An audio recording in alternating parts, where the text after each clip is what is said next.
पता भी नहीं चलना चाहिए कि आपने क्या दिया। क्यों? ये ठीक उसी प्रकार का वर्णन है कि एक नगर का राजा था जो बड़ा ही विद्वान, बहुत ही समझदार और अपनी प्रजा का बहुत ही ध्यान रखने वाला। समय बीतता गया और उस राजा के शरीर में एक रोग हो गया। उस रोग के कारण उसका शरीर गल गल कर समाप्त हो रहा। सारे वैद्य जितने भी जानकार थे सभी को दिखा लिया, लेकिन कोई लाभ नहीं मिलता। एक बार उस नगर में एक सदगुरु का आगमन हुआ और जब वे गुरु जी आए तो ये राजा उनके पास जाकर प्रणाम करता है, निवेदन करता है कि गुरुदेव, मेरे शरीर में ना जाने क्यों ये ऐसा रोग हो गया है कि मेरा शरीर धीरे धीरे समाप्त हो रहा है, मुझे क्षय रोग हो गया है। तो गुरुदेव ने कहा कि तू एक काम कर, बड़ा ही सुलभ और सहज उपाय है लेकिन कठिन भी उतना ही है। तब उस राजा ने कहा कि गुरुजी, मैंने सारे प्रयत्न और सारी औषधियों का उपयोग कर लिया लेकिन मुझे कोई लाभ नहीं मिला। अब आप ही कुछ मार्ग बताइए।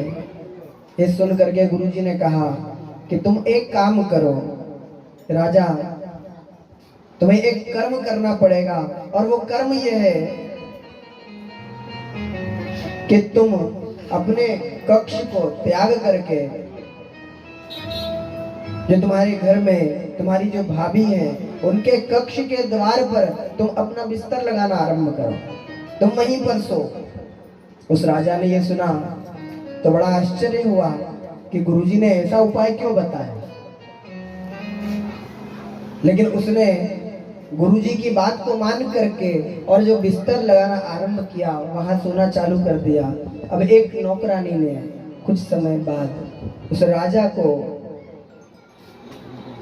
अपनी भाभी के कक्ष के आगे सोते हुए देखा तो उसने बुराई करना चालू कर दिया। एक से दूसरा, 2 से 10, 10 से 100, पूरे नगर में बात हो गई कि ये राजा बड़ा दुष्ट है, ये राजा बड़ा ही गलत कर्म करने वाला है। जब इस प्रकार से पूरे नगर में उसकी निंदा हो गई तो धीरे धीरे करके उसका जो शरीर था वो स्वस्थ हो गया, उसके कष्ट समाप्त हो गया, प्रसन्न हो गया। अब कोई कष्ट अगर खत्म हो जाए, कोई दुख समाप्त हो जाए तो बड़ा प्रसन्न हो जाता है मनुष्य, ये मनुष्य का स्वभाव है। तो जा करके इस राजा ने पुनः गुरुजी के पास निवेदन किया कि गुरुजी, मेरा एक जो शरीर था यह स्वस्थ हो गया, मेरे सारे कष्ट समाप्त हो गए, आपने ऐसा क्या किया? तब गुरुजी ने कहा कि मैंने कुछ नहीं किया राजा, तेरे पाप इतने बढ़ गए थे जिन्हें कम करवाने के लिए मुझे तेरी बुराई करवाना पड़ी। जब तू तेरी भाभी के कक्ष के आगे सोया तो एक दासी ने देख लिया और पूरे नगर में ये बात हो गई। जब तेरी निंदा हुई तो तेरे पाप समाप्त हो गए, जब तेरे पाप समाप्त हुए तो तेरा ही रोग समाप्त हो गया। अब ये जब कोई निंदा करने वाला आपकी निंदा कर रहा हो तो उसे कुछ मत कहना, अच्छा है करने दो, कर रहा है ना, खूब कर। और अपन भी उसके साथ में कि भैया तू हमारी बुराई कर रहा है, कर, खूब कर। क्यों? कि जब वो बुराई करेगा तो हमारी उन्नति होगी। निंदक नियरे राखिए, आंगन कुटी छवाए।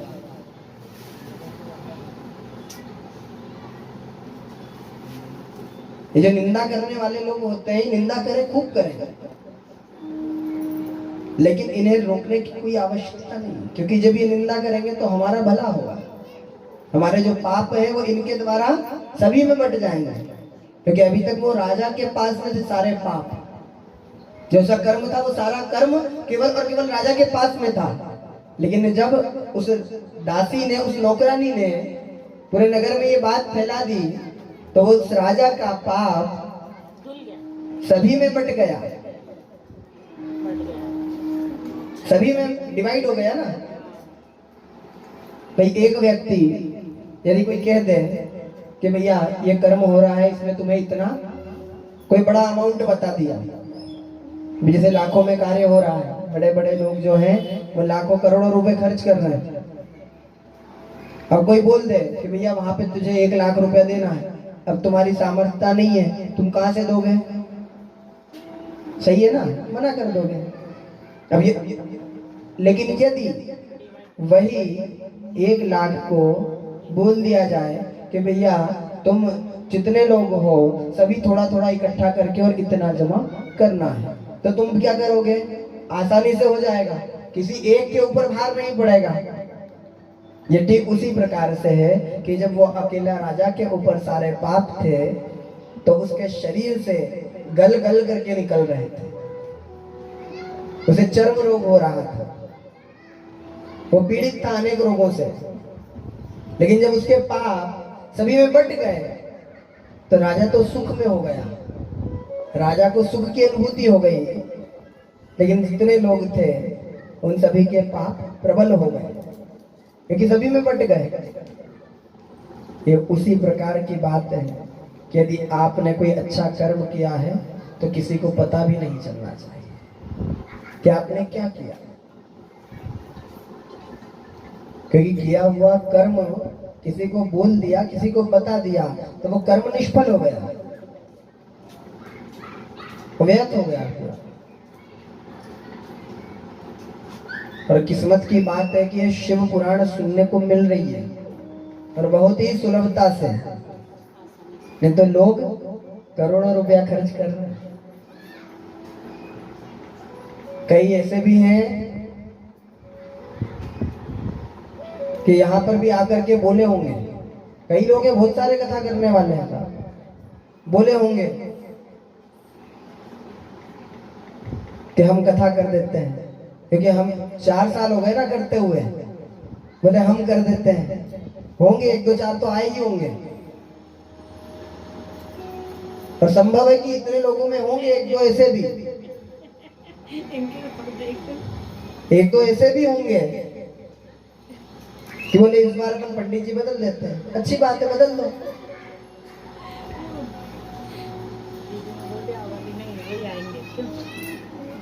हमको क्या करना है, उसकी जब तक इच्छा है तब तक हम बैठे हुए। जिस दिन वो बोल जाएगा कि जाओ जाओ, कोई समस्या नहीं है। लेकिन जो कर्म सुलभता से कम खर्च में हो रहा है,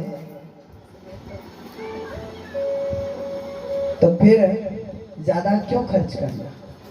भाई जो काम 10 रुपए में हो रहा है उसके लिए अगर 1 लाख रुपया खर्च करो तो वो समझदारी नहीं है।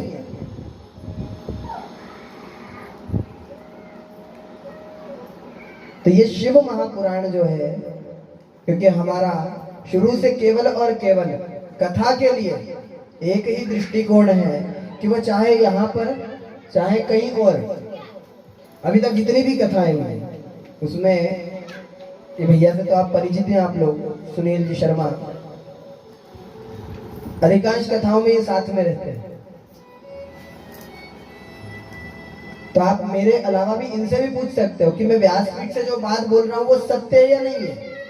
मैंने आज तक अभी तक जितने भी 40-45 कथाएं जो भी करी हैं, उनमें किसी से ये नहीं बोला कि भैया मुझे ये दक्षिणा देना पड़ेगा तो मैं कथा करूंगा। हाँ, पूजन पाठ कर्मकांड के लिए मैं बोल दूंगा, जो स्पष्ट है। लेकिन ये कथा से मैंने धन कमाने का उद्देश्य नहीं रखा। इसीलिए जो भी हो, जैसा भी हो, सभी में सहर्ष से स्वीकार कर लेते हैं। सहर्ष, कोई दिक्कत नहीं है, क्योंकि उसका गुणानुवाद करना है, उसका भजन करना है।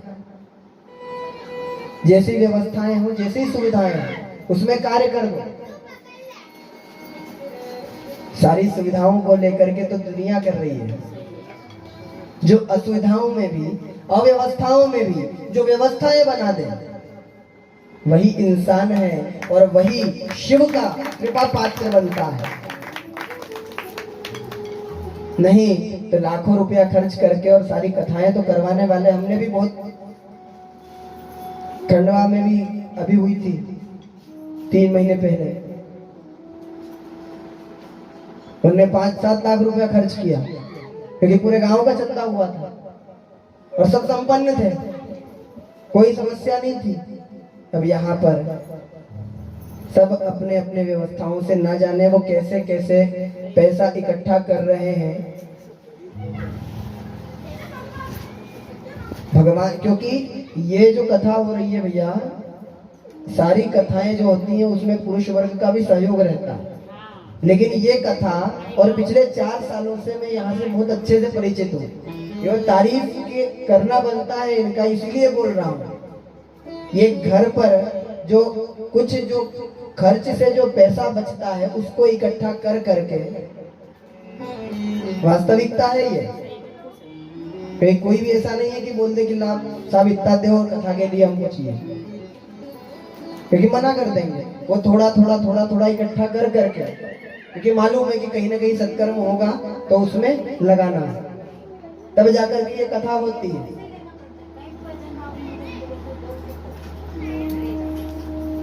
और जो स्वाभाविक सी बात है कि जब आप उस प्रकार से सभी इकट्ठा कर रहे हो तो उसमें अव्यवस्थाओं में भी व्यवस्था ढूंढ लेना, वही मनुष्य का स्वभाव होना चाहिए। नहीं तो बोल दिया कि साहब 1 लाख रुपया कथा में खर्च आएगा, अब 1 लाख रुपए की कहां से व्यवस्था करोगे?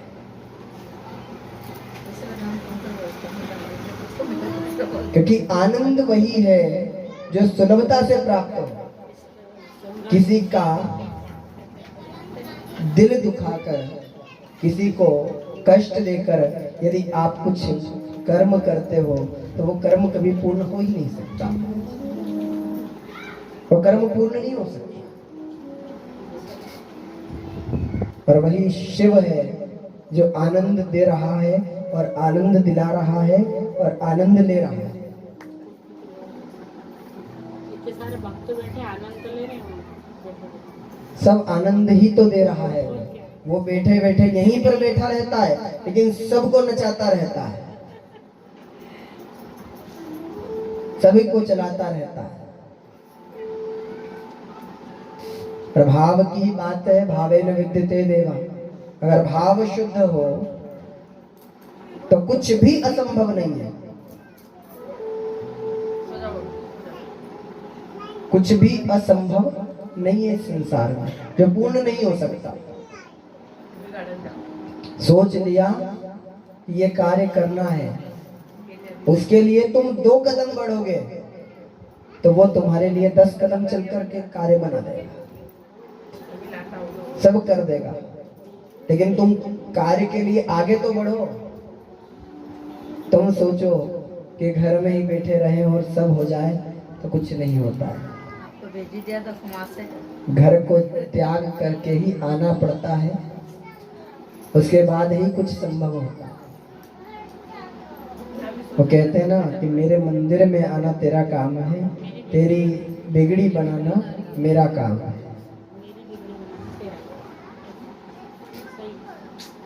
उससे हम क्या कहेंगे? तेरे मंदिर में आना, क्योंकि मंदिर तो उसका है ना भाई। तेरे मंदिर में आना मेरा काम है और मेरी बिगड़ी बनाना, यानी मेरे सारे कष्ट अब तुम्हारे हैं, मेरी बिगड़ी बनाना तेरा काम है भाई। अब तो तेरे हवाले है, सब कुछ सर्वस्व तुझे सौंप दिया है। अब जो चाहे वो तू ही करना, तेरे ही हवाले है सब कुछ। फिर देखो, मनुष्य अपने कार्यों के लिए संसार में भटकता रहेगा, परिवार में भटक रहेगा, नाते रिश्तों में भटक लेगा, मित्रों से बोल देगा, लेकिन भगवान के मंदिर नहीं जाएगा।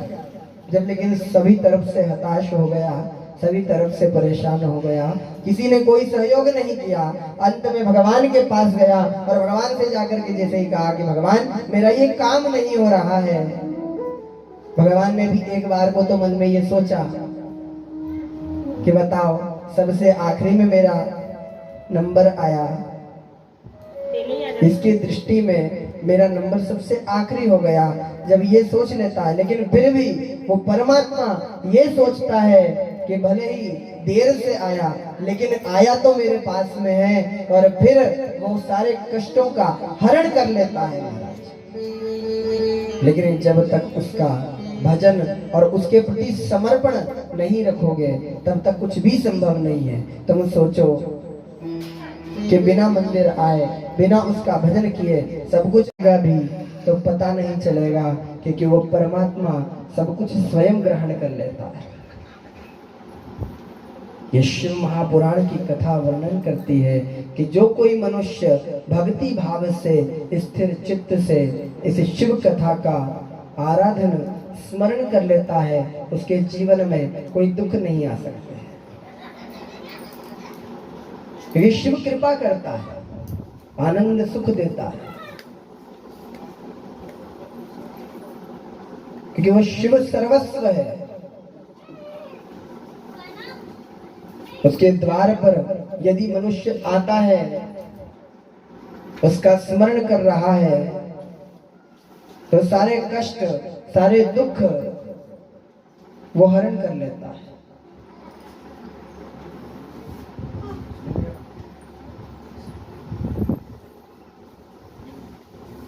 सारे दुख, सारी समस्याओं का हरण वो कर लेता है।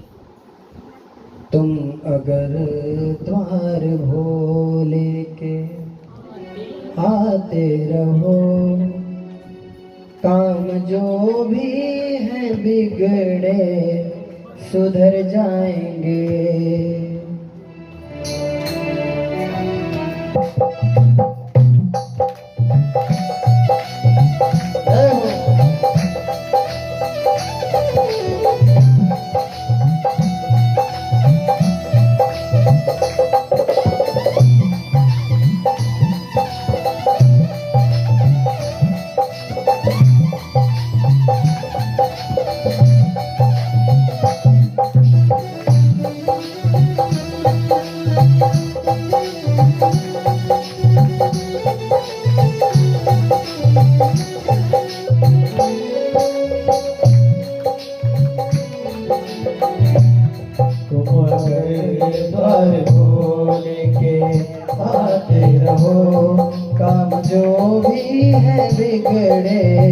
सुधर जाएंगे।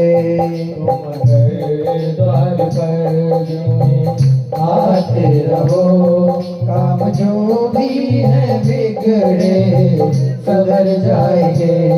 काम जो भी है बिगड़े सुधर जाएंगे। काम जो भी है बिगड़े सुधर जाएंगे। बाबा भोले की भक्ति है सबसे सरल। बाबा भोले की भक्ति है सबसे सरल। ये किसी देव देवी में पाई नहीं। बाबा भोले की भक्ति है सबसे सरल, जो किसी देव देवी में पाई नहीं।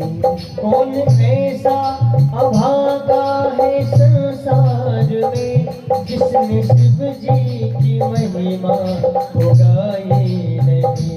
सोचने में समय मेरा जाता रहा, सोचने में समय मेरा जाता रहा।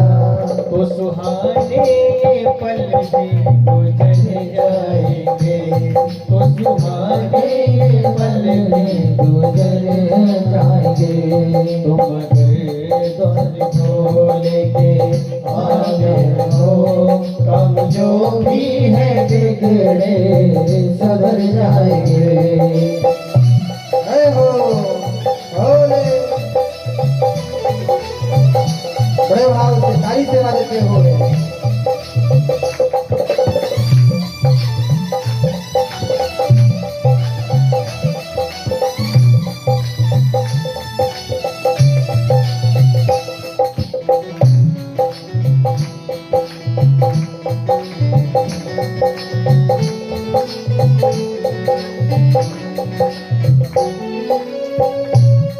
सोना चांदी तो बाबा मांगते नहीं, सोना चांदी तो बाबा मांगते नहीं, भाव से गंगा जल ही चढ़ा दीजिए, भाव से गंगा जल ही चढ़ा दीजिए। फूल फल भी चढ़ाने से मजबूर हो, फूल फल भी चढ़ाने से मजबूर हो, हाथ चरणों के आगे बढ़ा दीजिए, हाथ चरणों के आगे बढ़ा दीजिए। बाबा ऐसे दयालु हैं भक्त तो सुनो, बाबा ऐसे दयालु है भक्त तो सुनो, जो भी संकट तुम्हारे कट जाएंगे, बाबा ऐसे दयालु है भक्त तो सुनो, जो भी संकट हमारे निकल जाएंगे। तुम बेकार बोल के आए रहो, काम जो भी है बिगड़े सवर जाएंगे। जय हो।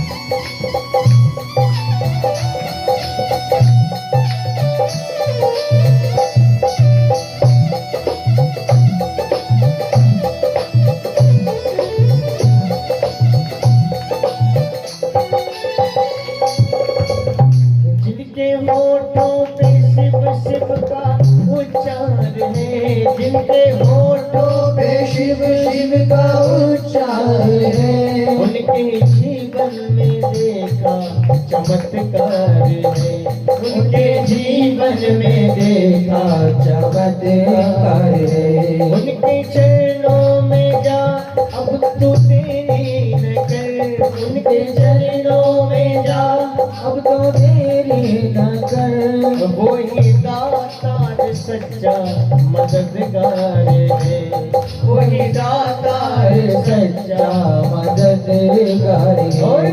सबकी बिगड़ी बनाते हैं भोले सदा, सबकी बिगड़ी बनाते हैं भोले सदा, तेरी बिगड़ी को क्या वो कर जाएंगे, सबकी बिगड़ी बनाते हैं भोले सदा, तेरी बिगड़ी को क्या वो बता जाएंगे।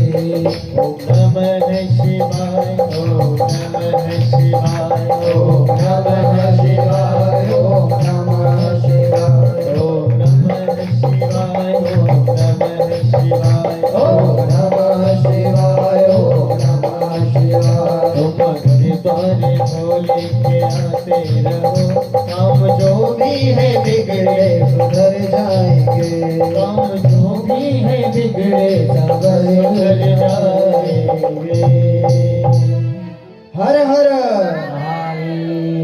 या उस शिव से यदि आप निवेदन करते हैं, प्रार्थना करते हैं और उसका स्मरण करते हैं, तो फिर सारे कार्य जिनमें कोई दुख, कोई समस्या, कोई कष्ट आ रहा है, तो संभव है कि मेरा शिव अवश्य उन कष्टों का, उन दुखों का हरण कर ले। लेकिन बात तो वही है कि पहले भाव से आकर के और उसके ऊपर एक लोटा जल तो चढ़ाना ही पड़ेगा, और एक लोटा जल नहीं भी चढ़ा सकते हो तो केवल उसके मंदिर में आकर भाव से उसका नाम ही ले लिया तो वो सारे कष्ट समाप्त कर देगा। तो वैसे तो ये शिव पुराण में वर्णन किया गया है, ऐसा उल्लेख मिलता है हमारे और भी ग्रंथों में कि पहले के समय में भगवान के मंदिर में जब पूजन करने के लिए जाते थे तो घर से ही जल आदि सभी सामग्री लेकर के जाते थे। अब आज की स्थिति क्या हो गई? मंदिर में ही जल भर करके रखवा दिया। पंडित जी को बोल दिया कि पंडित जी बाल्टी भर के रख देना। पंडित जी ने बाल्टी भर के रख दी, आए, लोटा भरा, चढ़ा दिया। तो वो जल चढ़ाना किसी काम का नहीं है। क्यों? यदि आप अपने घर से एक लोटा जल भर करके जब ले करके आओगे तो जो घर के रोग, घर की अशांति, घर का जो क्लेश है वो सभी भगवान शिव ग्रहण कर लेंगे, उन सभी का हरण कर देंगे, क्योंकि वो जल आप घर से लेकर के आए हो। वो जल की शुद्धता हो जाएगी। लेकिन जब आपने मंदिर का ही लोटा, मंदिर की ही बाल्टी और मंदिर का ही जल, तो फिर कैसे होगा सारी समस्या का हल? भाई वो एक लोटा जल सारी समस्या का हल। लेकिन जब नहीं लाए घर से भरकर एक लोटा जल, तो कैसे मिलेगा सारी समस्याओं से हल? सोचने वाली बात है, क्योंकि आपने तो उसमें कोई मेहनत करी नहीं। मंदिर में भरा रखा था, लिया, चढ़ा दिया। तो इतना तो छोटे बच्चे भी कर देते हैं भाई, इतना तो जो है छोटे बच्चे भी कर देते हैं। लेकिन समझदारी तो वही है कि यदि आप अभिषेक पूजन कर रहे हैं तो उसमें जिस प्रकार से आप सारी सामग्रियां, दूध आदि सारी सामग्री जब आप घर से ला रहे हो, तो एक लोटा जल या जो भी आपको जल की व्यवस्था है भाई, एक बार का तो लेकर के ही जाना चाहिए। बाकी फिर अगर कम हो गया, मान लो एक बाल्टी लेकर के गए थे, अभिषेक लंबा हो गया, ज्यादा समय लग गया, वो बाल्टी का जल खत्म हो गया, तो मंदिर में से ले लो, वो एक अलग विषय हो गया। लेकिन घर से थोड़ा सा जल तो लेकर के आना ही चाहिए, तब जाकर के घर के क्लेश, अशांति जो है सब खत्म होती है। पहले के समय में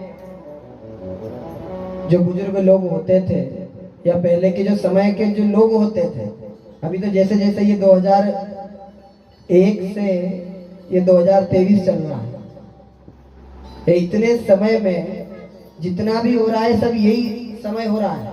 ये तो इससे पहले जो थे समझदार लोग थे, पहले के लोग समझदार होते थे। लेकिन जैसे जैसे ये युवा पीढ़ी बढ़ रही है, वैसे वैसे सारी समस्याएं भी बढ़ रही है।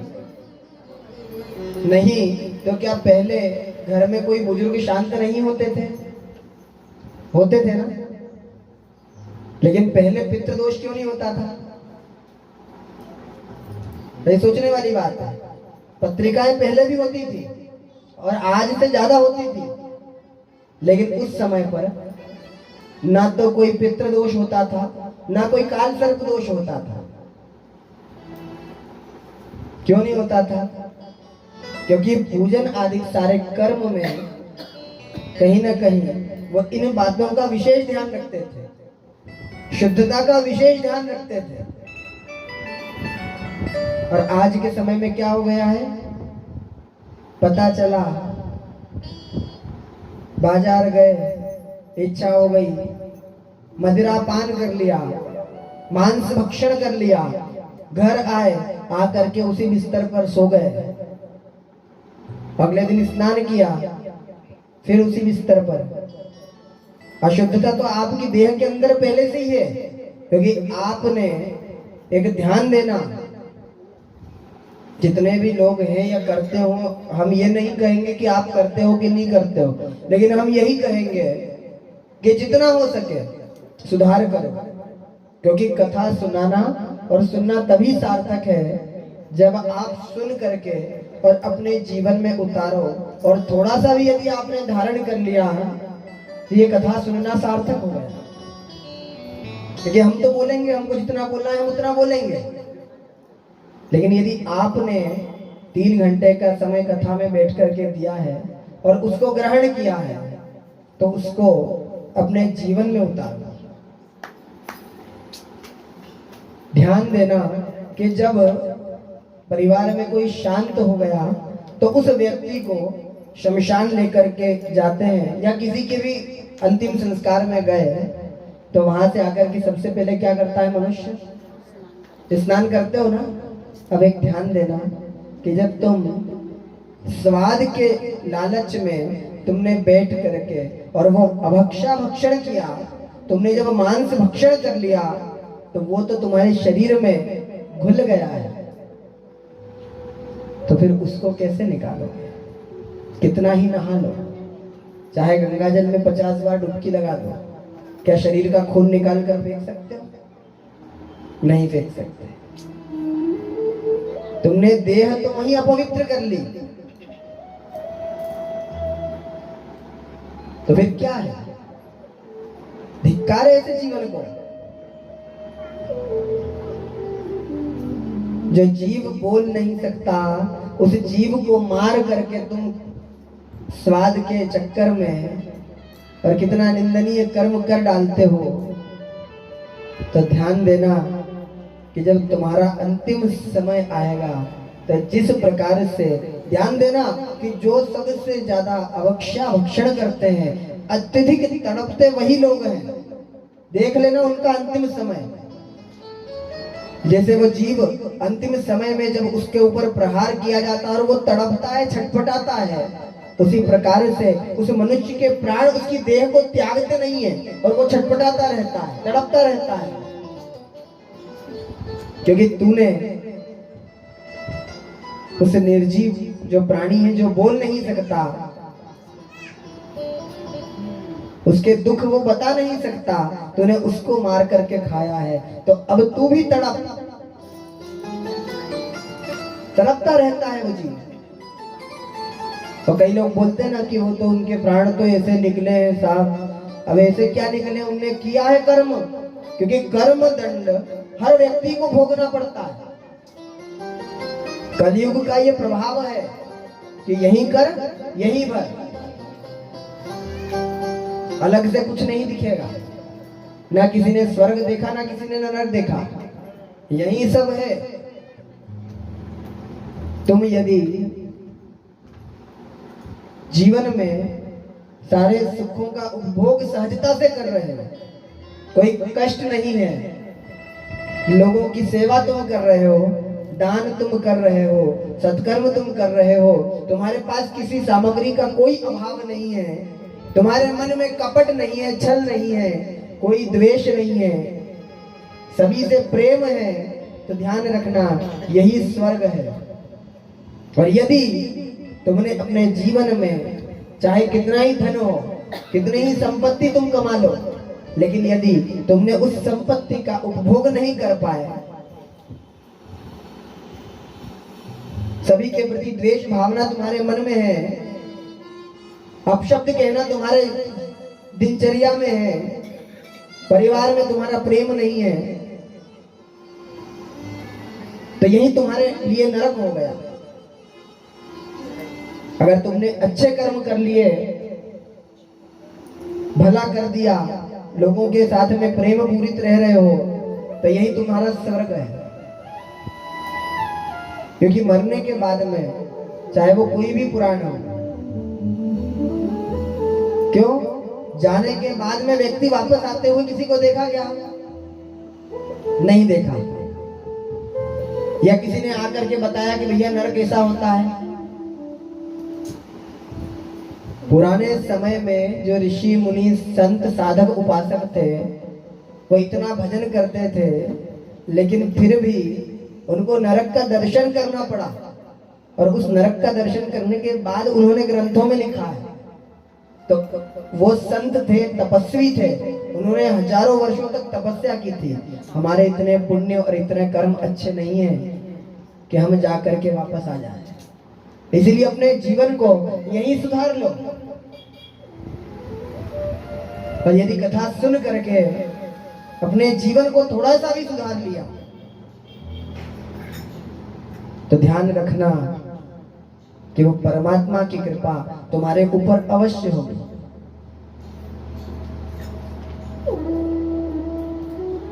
हर व्यक्ति कोई ना कोई कष्ट है, कोई सुखी नहीं है। संसार है, किसी के पास में बहुत धन है, किसी के पास में नहीं है, लेकिन ध्यान देना कि जो करोड़पति लोग होते हैं ना, वह सुख की 2 रोटी भी नहीं खा पाते। ये स्वयं का देखा हुआ है हमारा।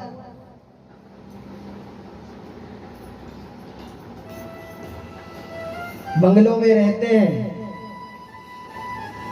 अरबों रुपए के तो बंगले बने हुए हैं, चांदी के झूले पे झूल रहे हैं, चांदी के बर्तन में खाना खा रहे हैं, लेकिन खा क्या रहे हैं? बिना घी की रोटी और उबली हुई मूंग की दाल। बाहर के कोई मेहमान आ जाए, कोई अतिथि आ जाए, तो उनके लिए तो थाली में इतने व्यंजन रख देंगे कि व्यक्ति सोच भी नहीं सकता। लेकिन जब खुद खाने के लिए बैठे तो क्या, किसके लिए कमाया तुमने? किसी काम का नहीं। ऐसा जीवन, ऐसा धन कमाना, क्योंकि जिसका उपभोग नहीं कर पाया, क्या लाभ उसका? ये शिव महापुराण यही समझाती है कि जो कर्म करना है वो ऐसे करो कि जीवन सुधर जाए। वो कहते हैं ना, कर्म ऐसे कर चलो कि जग रोए और हम हंसे। लेकिन आज के समय पर मनुष्य ऐसे कर्म करता है कि जब जाता है तो जगत तो हंसता है, पर वो मनुष्य रोता है, क्योंकि उसके कर्म ऐसे थे कि लोग मरने के बाद उसको पूछते कि अच्छा हुआ एक बोझ कम हुआ। और नहीं तो देखा होगा आपने, एक आध व्यक्ति ऐसा भी देखा होगा कि जब वो शांत हुआ तो उसके परिवार, कुटुंब, समाज, गांव के लोग भी यही बोलते हैं कि भैया भगवान ऐसा क्यों करता है कि अच्छे लोगों को उठा लेता है और बुरे लोग यहीं पे पड़े हुए हैं। तो ऐसे कर्म करो कि संसार में लोग तारीफ करें, निंदा न करें। और यदि आपकी बुराई कर रहे हैं तो फिर आपको सुधार की बहुत आवश्यकता है, क्योंकि हमसे अच्छे तो वो जानवर हैं। वो गाय है कि रोड से निकल करके जा रही थी गाड़ी, हॉर्न बजाया तो वो गाय साइड में हो गई, क्योंकि उसको पता है एक्सीडेंट हो जाएगा तो मेरा तो कुछ नहीं बिगड़ेगा, इसको लग जाएगी। उसके साइड होने में भी दूसरे का हित है। पर एक मनुष्य है, दूसरे के लिए गड्ढे खोद देगा कि कैसे इसका बुरा हो। कोई काम हो रहा था, वहां पे पहचान निकल गई, फोन लगा के बोल दिया इसका काम नहीं होना चाहिए। क्यों नहीं भैया? अगर तुम किसी का अच्छा करोगे तो कोई तुम्हारा अच्छा करेगा। जो बोएगा वही काटेगा। यदि आपने बबूल का पेड़ लगाया है तो उसमें आम कैसे खा पाओगे? संभव ही नहीं है। और फिर लोगों का स्वभाव होता है, कोई कुछ भी कहे, अगर आप यदि अच्छा काम कर रहे हो तो निंदा तो होगी, होने दो, लेकिन उनके साथ आप वैसे क्यों बनते हो? 2 मिनट के लिए मान लो, यदि कोई व्यक्ति पूजा करने के लिए आ रहा है, अभिषेक कर रहा है, श्रृंगार कर रहा है, कोई व्यक्ति आकर के देखा कि श्रृंगार बहुत सुंदर है, अच्छा है, लेकिन फिर भी आकर के जल चढ़ा दे, ठीक है, किसी ने आकर के जल चढ़ा दिया तो उसमें क्या करोगे? तुम्हारा कर्म था श्रृंगार करना, तुमने कर दिया, हो गया। वो भगवान को जितनी देर रखना था उसने रख लिया, उसकी मर्जी थी, जल चढ़ना था चढ़ गया, भूल जाओ। अभी कहाँ की बात है सुनी भैया? अभी गाड़ी अड्डा में कथा थी ना, वहां पे मंदिर में रोज श्रृंगार होता भगवान का प्रतिदिन, और अच्छा सुंदर श्रृंगार।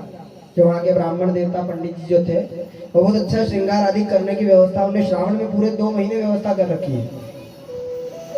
अलग से वो पैसा खर्च करके और व्यक्ति को अरेंज कर रखा है कि आएगा रोज शाम को श्रृंगार करेगा। और वहां पे अभी कथा चल रही थी तो पता चला कि उधर श्रृंगार हुआ, आरती की तैयारी हुई और आए व्यक्ति और लोटा भर के जल चढ़ा के चले गए। क्या करे व्यक्ति, क्योंकि उसकी मर्जी नहीं थी, कोई कुछ नहीं कर सकता। लेकिन यदि आपने इस कर्म के लिए किसी को अपशब्द कह दिए तो आपने किसी और का बुरा नहीं किया, स्वयं का बुरा किया है। आपने जब उस व्यक्ति के लिए अपशब्द कहे तो आपका जो किया हुआ सत्कर्म था, जो श्रृंगार था, जो पूजन था, जो अभिषेक था, वो सारा कर्म निष्फल हो गया। क्योंकि जैसा आपके मन में भाव होगा वैसा ही भगवान स्वीकार करता है। और यदि आपने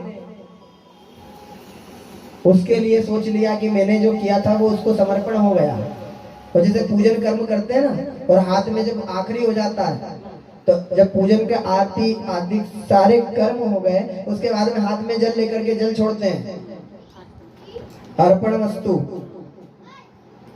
क्यों करते हैं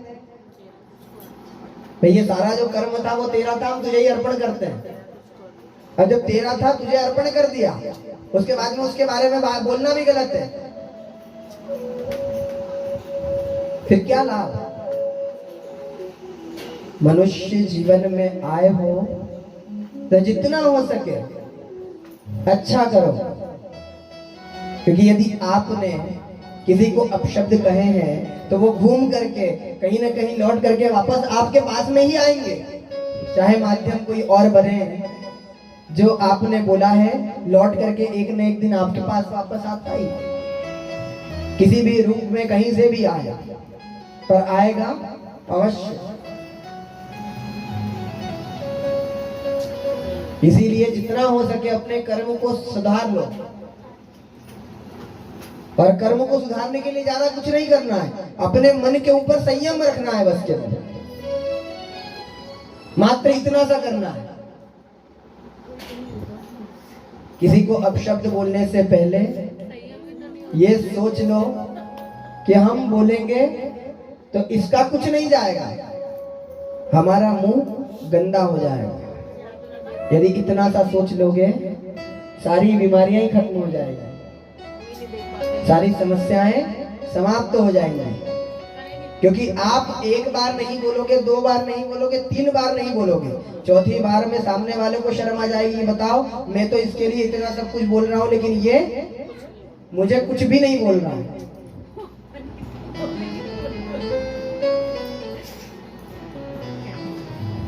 तो बस इतने में ही परिवर्तन आ गया। सामने वाले को अपना स्वभाव परिवर्तित करना पड़ेगा। एक संत थे, प्रतिदिन का उनका नियम, गंगा स्नान करने जाते हैं। एक व्यक्ति उन्हें रोज देखता रहता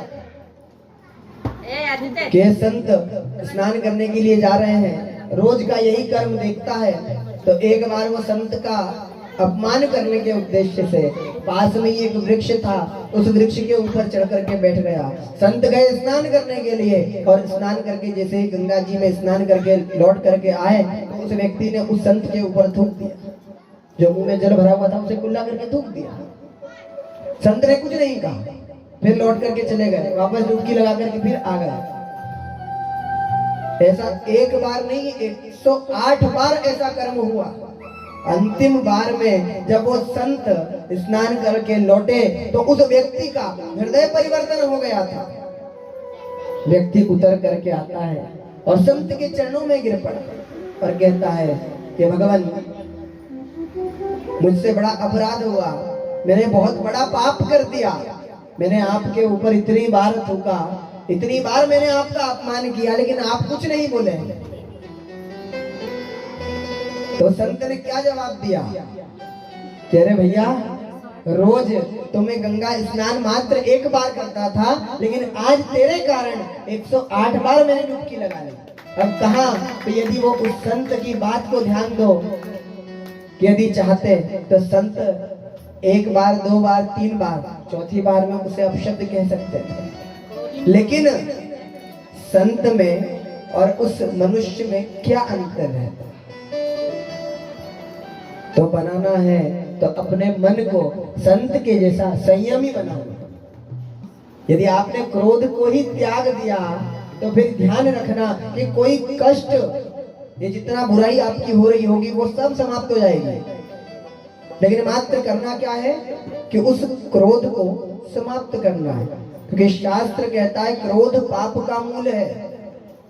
क्रोध में आप किसी को अपशब्द क्या कह रहे हो ये आपको ध्यान नहीं रहता, और बाद में जब वही शब्द सामने आते हैं तो बहुत बुरा लगता है। क्योंकि जब आप किसी को बोलते हैं तो बोलने में बहुत अच्छा लगता है, लेकिन जब आपको कोई बोलता है तो बड़ा बुरा लगता है। तो ठीक उसी प्रकार से है कि बेटे और बहू, माँ का जो सास है, बहू के लिए तो वो सास ही है, क्योंकि अगर माँ समझा होता, जैसा खुद की माँ को समझा वैसा यदि सास को समझा होता तो घर में झगड़े ही नहीं होते, अलग होने वाली समस्या ही नहीं खड़ी होती साहब। लेकिन भेदभाव है, भेदभाव की दृष्टि है। जैसा माँ के लिए प्रेम होता है वैसा यदि सास के लिए समर्पण होता, वैसा माँ कह करके केवल माँ कहने से नहीं होता है, माँ समझना भी पड़ता है, उसको मानना पड़ता है। तुम्हारी माँ यदि तुम्हें डांट देती तो तुम क्या करती? लड़ लेती, झगड़ लेती, अपशब्द कह देती, घर छोड़ के चले जाते? नहीं ना। तो जब उसने, जिसने जन्म दिया उसके लिए तुम इतना करते हो तो थोड़ा सा प्रेम जितना अपनी माँ के लिए रखते हो उसका 20% ही यदि अपनी सास के लिए रख ले तो घर में कोई समस्या ही ना हो। लेकिन बात तो वही है कि जो संस्कार, ये यहाँ पे संस्कार की भी बात आती है, यदि आपके संस्कार अच्छे हैं तो फिर आप घर को तोड़ने वाली स्थिति कभी नहीं बनाओगे, एकजुट एक स्थान पर रहोगे, अपशब्द नहीं, क्योंकि क्रोध नहीं होगा, समर्पण होगा, त्याग होगा। बिना त्याग और बिना समर्पण के ना तो तुम्हारे माता पिता ने तुमको इतना बड़ा किया, ना इधर उस सास ने बिना त्याग बिना समर्पण के उस बेटे को बड़ा किया। सभी ने अपने लिए त्याग किया है,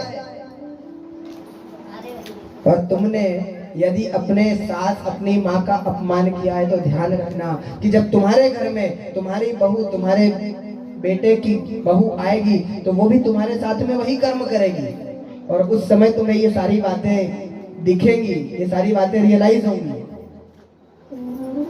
कि जो तुमने किया है वही तुम्हारे लिए सामने आया है। ये वही बात है कि जो बोएगा वही पाएगा, तेरा किया तेरे आगे आएगा। जैसी करनी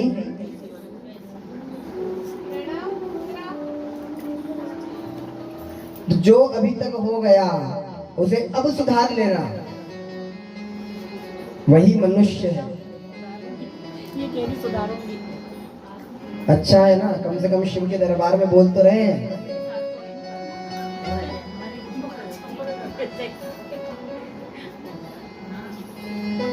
जो शिव कथा सुन रहे हैं और सुन करके यदि उनने थोड़ा सा भी अपने जीवन में उतार लिया, ये वास्तविकता है, सत्यता है कि यदि थोड़ा सा भी अपने जीवन में धारण किया, और दिखाने के लिए नहीं, मन से यदि धारण कर लिया तो उसका परिवर्तन आप अपने घर में देखना। यदि सास अपशब्द बोल रही होगी, होता है कईयों का स्वभाव, ऐसा नहीं है कि हर जगह पर केवल बहू ही गलत होती है,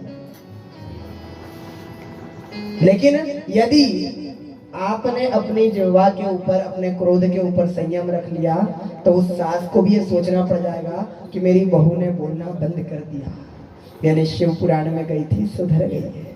अब हम भी सुधर जाएं, क्योंकि अंतिम समय कब आ जाए किसी को नहीं पता।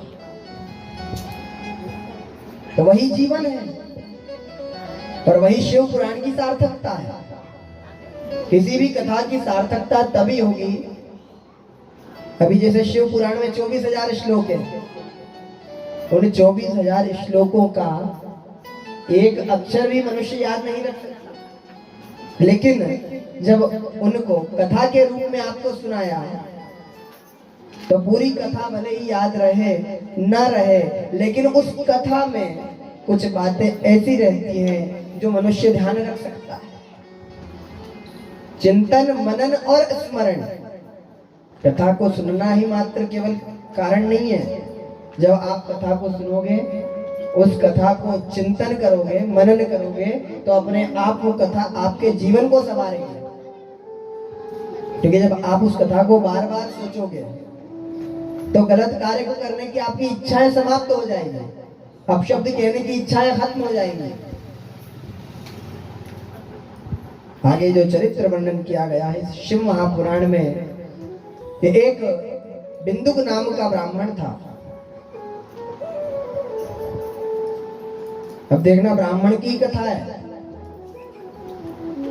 सारी कथाओं का आरंभ यदि हुआ है तो वो ब्राह्मण से ही हुआ है। क्योंकि ब्राह्मण अगर सत्कर्म पर चलने वाला है तो वो सतयुग, त्रेता और द्वापर यहीं पर बना देता है, और यदि वो ब्राह्मण गलत कर्म करने वाला है तो वो कलयुग बना देता है। अब ये बिंदुक नाम का जो ब्राह्मण था, जो कि ब्राह्मण योनि में जन्म लिया, लेकिन इसके कर्म बड़े ही क्रूर, बड़े ही गलत, दुराचाररत रहना, मांस मदिरा भक्षण करना, गणिकाओं का संपर्क करना, निंदनीय कर्म करते हुए इसका जीवन बीत रहा था। और इसकी जो धर्म पत्नी थी वो बड़ी ही पतिव्रता थी, लेकिन पति के गलत रास्तों पर चलने के कारण इसकी धर्म पत्नी भी कुछ समय बाद गलत कर्म की ओर चल पड़ी। समय बीता, इस बिंदु की मृत्यु हो गई। और जब मृत्यु हुई तो मृत्यु के उपरांत जब वो मरा तो मरने के बाद विंध्य पर्वत पर एक पिशाच बन करके रहने लगा, ब्रह्म पिशाच बन गया, क्योंकि ब्राह्मण था। कर्म के कारण पिशाच योनि मिल गई,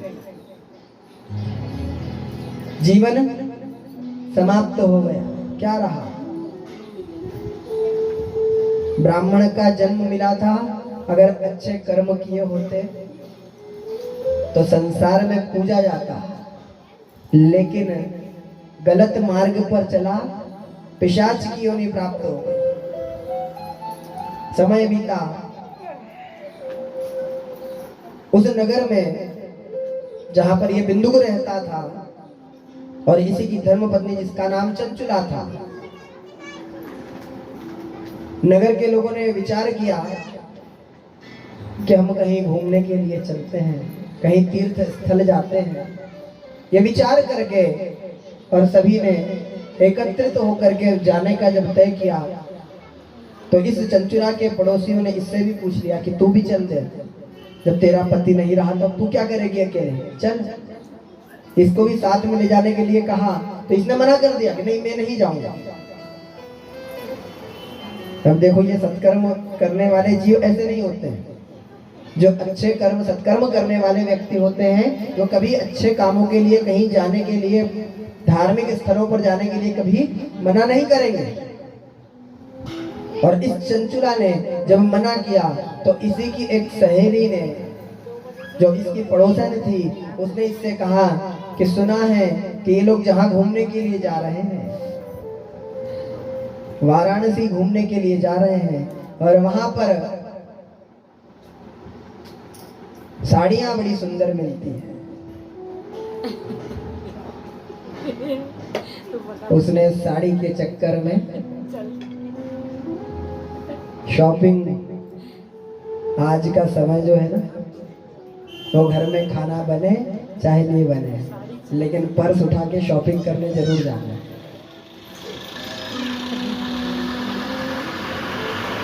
भले ही बाहर जाके खा लेंगे हम खाना, लेकिन हफ्ते में एक बार तो घूमने के लिए जाना है। अब इस चंचुला ने जब सबके साथ जाना तय हुआ, जाने लगी, और जब वहां पहुंची, मंदिर में इसका मन नहीं लगता, भजन पूजन में कहीं मन लगता नहीं। वहां गई तो खरीदारी करते हुए जो साथ के लोग थे सभी से बिछड़ गई, अकेली पड़ गई। अब अनजान जगह पर क्या करें, यही सोचते हुए एक शिव मंदिर में जा करके बैठ गई। देखना, जब मनुष्य के ऊपर कष्ट आते हैं ना, तकलीफें आती है ना, तभी भगवान की सन्निधि उसे याद आती है। वैसे कभी भगवान के मंदिर में नहीं जाएगा, कभी भगवान का नाम नहीं लेगा, लेकिन जब कष्ट आएंगे तब वो मंदिर अवश्य जाएगा। अब ये चंचुला के जो साथ वाले सब पिछड़ गए, वहां अकेली हो गई, तो मंदिर में जाकर के बैठ गई। और वहीं मंदिर में श्रावण का ही महीना चल रहा था, तो उसी में कथा चल रही थी। पंडित जी शिव पुराण की कथा वहां पर सभी को सुना रहे थे। तो उस कथा में बैठ करके उस चंचुला ने जब वहां पर बैठी तो सुना कि जिन स्त्रियों के कर्म खराब होते हैं उन्हें भयंकर नरकों का दर्शन करना पड़ता है, नरकों में निवास करना पड़ता है। जब उसने इस वृत्तांत को सुना तो बड़ा दुख हुआ और ये विचार करने लगी कि मेरे पति ने भी जो कर्म किए थे उसके तो गलत कर्म थे ही, लेकिन मैंने क्यों गलत कर्म किए। यही विचार करके उस चंचुला ने ब्राह्मण से बात करके और वहीं पर शिव महापुराण की कथा को बैठ करके और सुना और निवेदन किया कि भगवान मेरे अपराधों को आप क्षमा करें। भगवान शिव ने ऐसी कृपा करी कि ये चंचुला जब समय आया और इसकी मृत्यु हुई, तो ये मृत्यु के उपरांत माता पार्वती की दासी बन करके विद्यमान हुई। माता पार्वती की सन्निधि उसने प्राप्त करी। इतना प्रभाव है शिव पुराण का, लेकिन यदि भाव से आपने सुना है तो। अब कथा को सुन करके उसने जब भगवान शिव का सानिध्य प्राप्त कर लिया, माता पार्वती की दासी बन गई, अनुचर बन गई, आनंद सुख हुआ। एक बार जब माता पार्वती की अन्य सखियां भगवान शिव का पूजन अनुसरण कर रही थी और जोड़े के साथ बैठ करके जब पूजन करते हुए देखा, तो बड़ा दुख हुआ इस चंचुला को कि मेरे पति मेरे साथ नहीं है, ना जाने कहां पर है। तो बड़ी उदास हो गई, दुखी होकर के बैठी हुई थी कि माता पार्वती ने देखा और पूछ लिया कि चंचुला तुझे क्या दुख है, तू इस प्रकार से क्यों बैठी हुई है। तो उस चंचुला ने कहा कि माँ, मैंने तो शिव आराधन करके और आपके चरणों का सामीप्य प्राप्त कर लिया, लेकिन मेरे पति ने जिसके कर्म अच्छे नहीं थे वो ना जाने कहां पर हैं। मैं जानना चाहती हूँ कि वो कहां पर है। तो माता पार्वती ने ध्यान लगा करके कहा कि तेरा पति विंध्य पर्वत पर पिशाच योनि में निवास कर रहा है। तब माता पार्वती से उस चंचुला ने कहा कि माँ, मेरे पति का उद्धार कैसे होगा। ये सुन करके माता पार्वती ने कहा कि चंचुला, तेरे पति का उद्धार यदि करना है तो उसके लिए तुझे शिव कथा को सुनना पड़ेगा। जब माता पार्वती ने यह बात कही तो चंचुला ने सुन करके बड़ी प्रसन्न हो गई और कहा कि सुनाएगा कौन।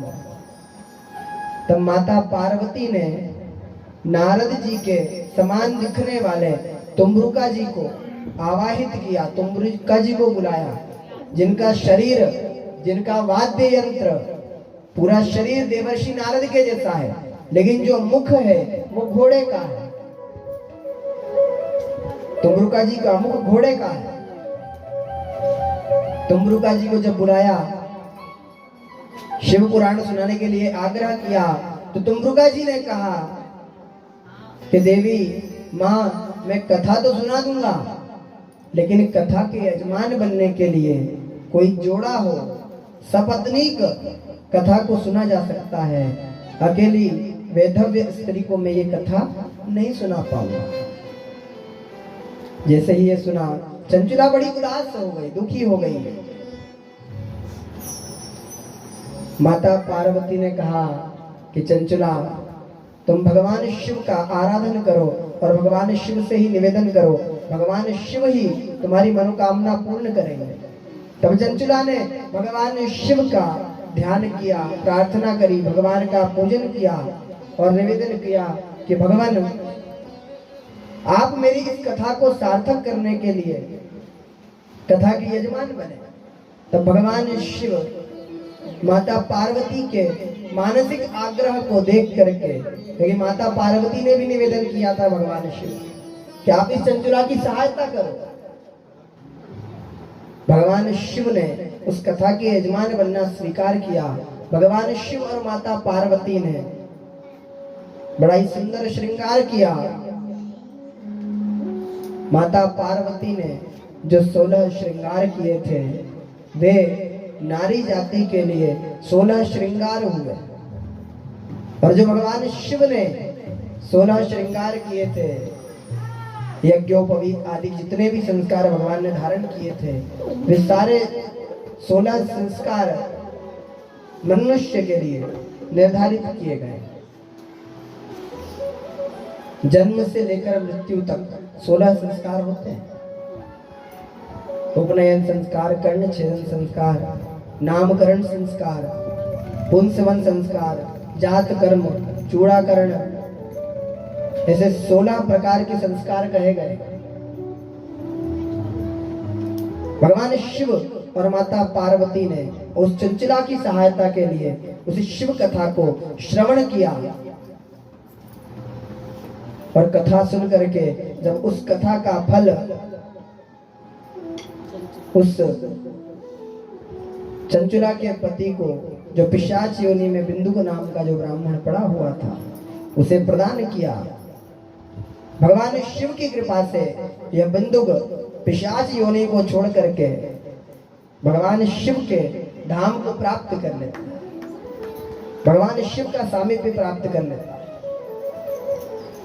भगवान शिव ने तम्रुका जी का जो पूजन किया था, रुद्राक्ष की माला और बेलपत्र प्रदान करके व्यासपीठ का पूजन किया था भगवान शिव ने। और ध्यान देना कि किसी भी पुराण में जो अगर सही मायने में अगर कथा हो रही है, तो उसकी हर बारीक से बारीक बात को ध्यान रखना। भागवत कथा में यदि कोई दक्षिणा ठहराने की बात करता है कि पंडित जी की दक्षिणा ये, तो ध्यान रखना कि वो कथा नहीं, वो व्यापार हो रहा है। क्योंकि शास्त्र के अनुसार भगवान शिव ने भी व्यासपीठ का पूजन किया था, लेकिन पूजन में क्या दिया था? जो उनके भाव जागृत हुआ। भगवान ने अपने गले से रुद्राक्ष की माला उतार के प्रदान कर दी, बेलपत्र प्रदान कर दिया था, वो उनका भाव था। लेकिन तुम्रुका जी ने दक्षिणा नहीं मांगी थी। भागवत कथा में जब राजा परीक्षित को सुखदेव मुनि कथा सुना रहे थे, 7 दिन पूरे हुए, तो कथा पूरी होने पर क्या कर्म किया था राजा परीक्षित ने? याद है? नहीं है? सुनाया भी था मैंने।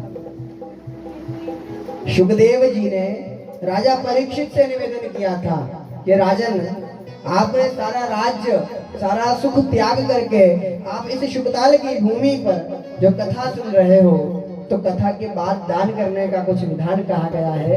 आपके पास में कुछ है तो नहीं? तो आप मुझे इस गंगा जल से ही तिलक कर दो और गंगा रेती का ही दान कर दो।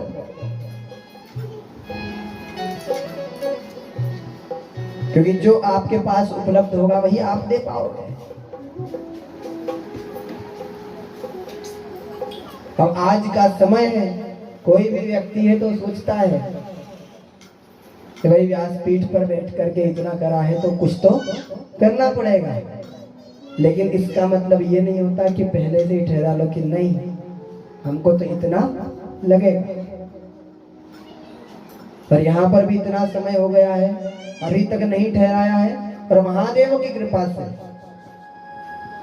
जब तक ये प्रण रहेगा कि बिना बोले सारे सुख प्राप्त हो रहे हैं, तब तक नहीं बोलेंगे। जिस दिन ऐसा लगा कि अब कथा ने हमारे मन में लालच पैदा कर दिया, उस दिन ये व्यासपीठ छोड़ देंगे, फिर व्यासपीठ पर नहीं बैठेंगे। तो ये शिव कथा है जो त्याग करना सिखाती है।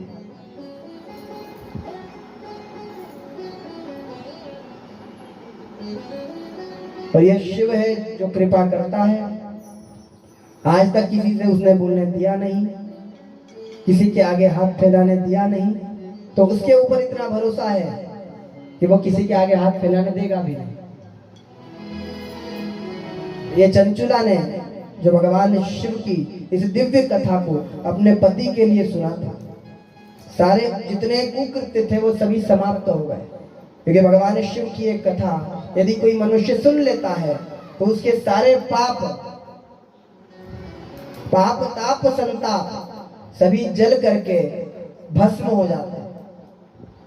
क्योंकि ये शिव नाम है जो आनंद सुख देने वाला है। आगे जो वर्णन किया गया है इस शिव कथा में, भगवान शिव और माता पार्वती का एक और स्वरूप हुआ जो इस संसार में गणगौर के नाम से विख्यात है। जो गणगौर का पूजन आप लोग करते हैं, किया होगा और यहाँ पे भी करते हैं। कुछ लोग हैं जैसे राजस्थान और निमाड़ क्षेत्र में ज्यादा पूजित होती हैं गणगौर और भगवान शिव और माता पार्वती का स्वरूप। तो उनका जो पूजन होता है वो यही शिव पुराण में, जब भगवान शिव और माता पार्वती ने उस चंचुला के निवेदन करने पर शिव कथा के यजमान बन करके उस शिव कथा को सुना था। आगे जो वर्णन किया गया है कि इस शिव कथा के नियम क्या है, तो शिव महापुराण के अनुसार तो वर्णन किया गया है कि जो मनुष्य इस कथा को सुनता है, श्रवण करता है, उस मनुष्य को भूमि पर शयन करना चाहिए। भोजन में अत्यधिक तला गला तीखा या लहसुन प्याज तामसिक भोजन का त्याग करना चाहिए। और भोजन न करे तो ज्यादा अच्छा रहता है। नियम तो ये भी कहता है ये भोजन ना करें तो ज्यादा अच्छा है। लेकिन समय ऐसा है कि यहाँ एकादशी के दिन भी एक टाइम भोजन कर लेते हैं लोग, तो उससे अच्छा ये है कि एक समय भोजन एक समय फलाहार। लेकिन कथा सुनना मुख्य है। आप सारे नियम पालन करो ना करो, कथा अवश्य सुनो और जितने बोल सके सहजता से जितने कर्म हो सके उतने करना चाहिए। और बाकी तो सारे बनते कोशिश हम कर ही रहे हैं, आप लोग ना भी करें तो कोई दिक्कत नहीं है। क्योंकि भाई सारी जिम्मेदारी जो करने वाला जो व्यासपीठ पे बैठा रहता है उसके ऊपर ही रहती है। यहाँ यजमान के लिए तो जो नियम है वो ही है, प्रवक्ता के लिए भी नियम है। बासी भोजन करना नहीं, व्यासपीठ पर बैठे तो भोजन करके बैठना नहीं। आप लोग तो फलाहार भी कर लो, भोजन भी कर लो, सब ठीक है, पर हमारे लिए तो जो है वो है ही है। तो आप करो ना करो लेकिन कथा अवश्य सुनो। आज की कथा को यहीं पर विराम की ओर लेते हुए कल की कथा निर्धारित समय पर दोपहर 2 बजे से 5 बजे तक कथा होगी। कोई विलंब नहीं होगा, समय पर सारे कार्यों को करेंगे। आज किसी कारणवश जो आनंद सुख मिला, ये भी एक आनंद है कि जब यहाँ से कलश यात्रा निकल कर जा रही थी, जब कलश यात्रा यहाँ से निकली तो गर्मी हो रही थी, पानी के रोड गर्म हो रहे थे। और जैसे ही थोड़ा सा आगे बढ़े तो सूरज भी बादल में छिप गया और आकाश से देवराज इंद्र ने पुष्पों की वर्षा कर दी। सही है। क्योंकि अगर जल की वृष्टि होती तो कोई भी सूखा यहाँ नहीं आता। पुष्पों की वृष्टि हुई थी, इसीलिए वो रोड पर दिखे, किसी को भी एक छींटा नहीं लगा, ना किसी को महसूस हुआ। तो यही एक आनंद है कि उसने ऐसी कृपा करी, शीतलता प्रदान कर दी। क्योंकि वो शिव है जो सोचता है, तुमने मेरे लिए सोचा है, मैं तुम्हारे लिए सोचता हूं। जब तुमने परिश्रम किया, मेहनत करी है और वो मेहनत सफल हो रही है, ये शिव कथा आज आरंभ हो गई। तो कहीं ना कहीं वो शिव भी विचार करता है कि जब तुमने संघर्ष किया है, आगे बढ़े हो, तो फिर इस कार्य को संभालना मेरे हाथ में। वो शिव ये विचार करता है और फिर सारे कार्य पूर्ण कर देता है। कल की कथा निर्धारित समय 2 बजे से आरंभ होगी। कथा से पूर्व ये जो सुनने वालों के लिए जो सबसे प्रमुख नियम है वो एक यही है कि कथा आरंभ होने से कम 15 मिनट पहले आप लोग यहाँ पर उपस्थित हों। क्योंकि आप यदि समय से आते हैं तो कथा समय पर आरंभ होगी। यदि आप नहीं आए तो हम कथा अकेले ही थोड़ी बाँचेंगे। कथा केवल हमारे लिए थोड़ी हो रही है भाई, जो सुनने वाले हैं उनको भी तो लाभ मिलना चाहिए। किसी एक की कथा नहीं है कि एक को सुना दिया बिठा करके, सभी की कथा है तो सभी को समय से आना है। 1:45 बजे तक आपको किसी भी स्थिति में घर के सभी कार्यों से निवृत्त होकर के कथा स्थल पर अपने शिव मंदिर में उपस्थित होना है। बोले काशी विश्वनाथ भगवान की जय हो।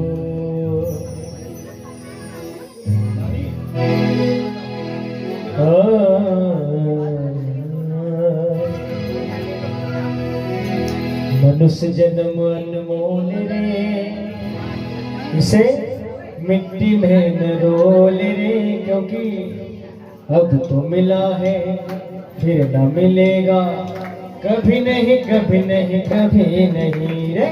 मनुष्य जन्म अनमोल रे, मिट्टी में न रोल रे, अब तो मिला है फिर न मिलेगा, कभी नहीं कभी नहीं कभी नहीं। मनुष्य जन्म अनमोल रे, मिट्टी में न रोल रे, अब तो मिला है फिर न मिलेगा, कभी नहीं कभी नहीं कभी नहीं। मनुष्य जन्म अनमोल रे, माटी में न रोल रे, अब तो मिला है फिर न मिलेगा, कभी नहीं कभी नहीं कभी नहीं। तू सत्संग में जाया कर, गीत प्रभु के गाया कर। तू सत्संग में जाया कर, गीत प्रभु के गाया कर। साँझ सवेरे बैठ के बंदे प्रभु का ध्यान लगाया कर। साँझ सवेरे बैठ के बंदे ध्यान प्रभु का लगाया कर। नहीं लगता कुछ मोल रे, नहीं लगता कुछ बोल रे, मिट्टी में ना रोल रे, अब तो मिला है फिर न मिलेगा, कभी नहीं कभी नहीं कभी नहीं। क्योंकि इस जन्म अनमोल रे, मिट्टी में ना रोल रे, अब तो मिला है फिर न मिलेगा, कभी नहीं कभी नहीं कभी नहीं। जय हो।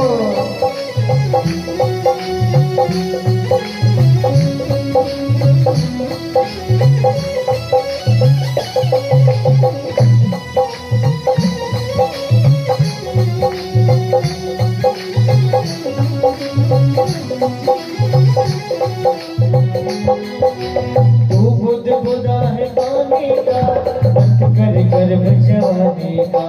तू बुध बुधा है पानी का, मत कर जोर जवानी का। समझ समझ के कदम रखो, पता नहीं जिंदगानी का। समझ समझ के कदम रखो, पता नहीं जिंदगानी का। और एक बात से तरफ से सभी से कहूंगा, क्योंकि कुछ लोगों के शब्द बड़े कटु होते हैं। तो सबसे मीठा बोल रे, सबसे मीठा बोल रे, मिट्टी में ना रोल रे, अब तो मिला है फिर न मिलेगा कभी नहीं कभी नहीं। जन्म अनमोल रे, मिट्टी में ना रोल रे, अब तो मिला है फिर न मिलेगा कभी नहीं कभी नहीं कभी नहीं।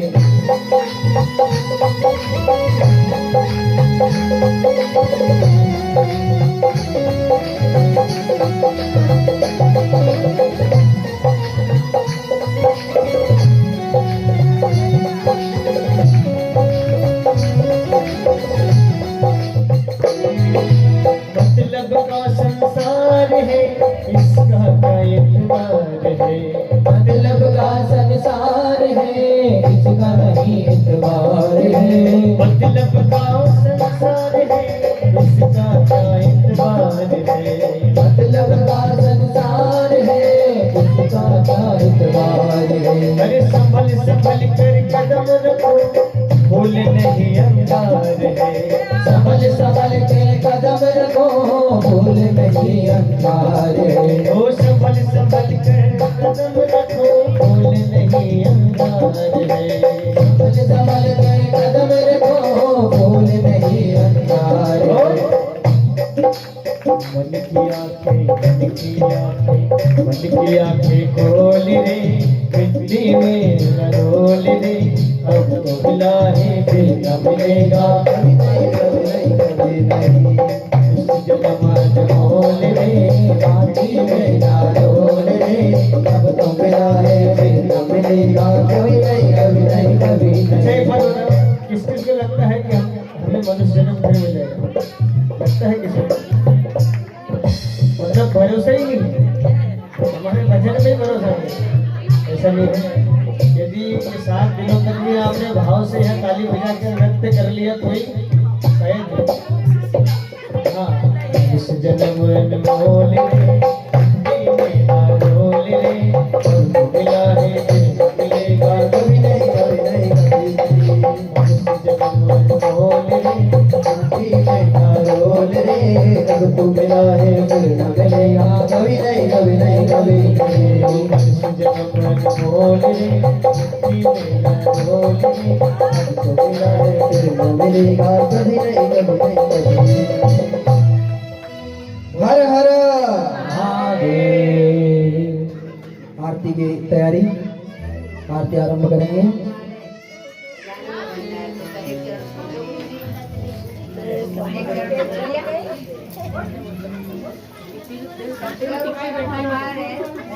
ज्ञान का भंडार है। अनिल पाठक की याद आ गई मुझे। अनिल पाठक बाबा को भक्त बोले, इसको तो मास्टर है।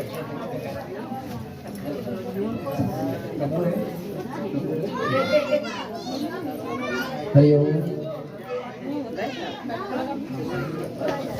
कर्पूर गौरम करुणावतारम, संसार सारम भुजगेन्द्रहार, सदा वसन्तं हृदयार विद्ये, भवं भवानी सहितं नमामि। जय शिव ओंकारा, भोले जय शिव ओंकारा, ब्रह्मा विष्णु सदा शिव, भोले भोलेनाथ महादेव, अर्धांगे धारा, ओम हर हर हर महादेव।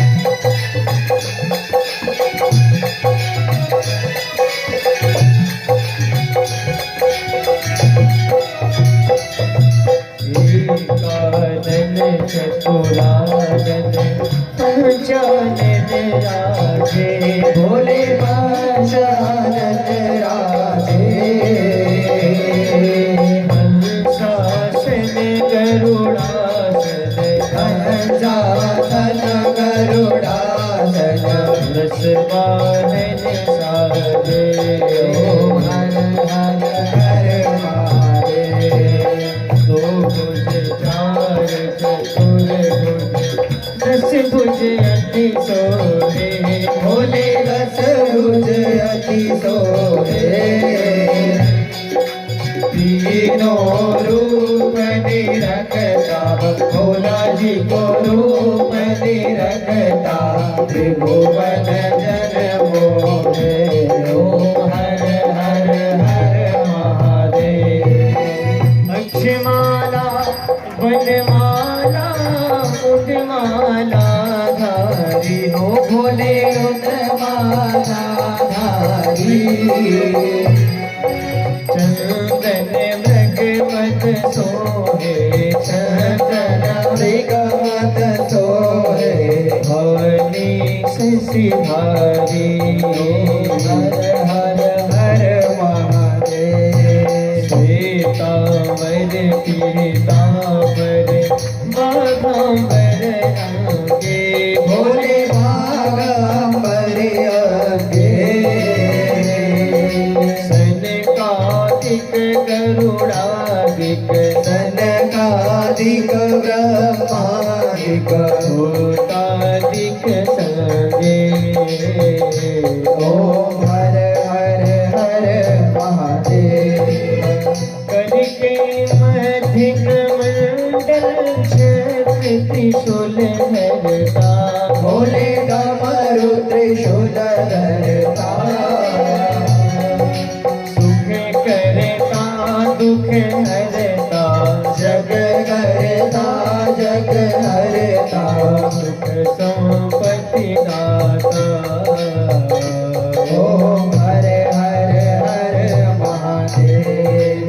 ब्रह्मा विष्णु सदाशिव जानत अविवेका, भोले जानत अविवेका, प्रणवाक्षर के मध्य, ओंकाराक्षर माने, जित तीनों एका, ओम हर हर हर महादेव।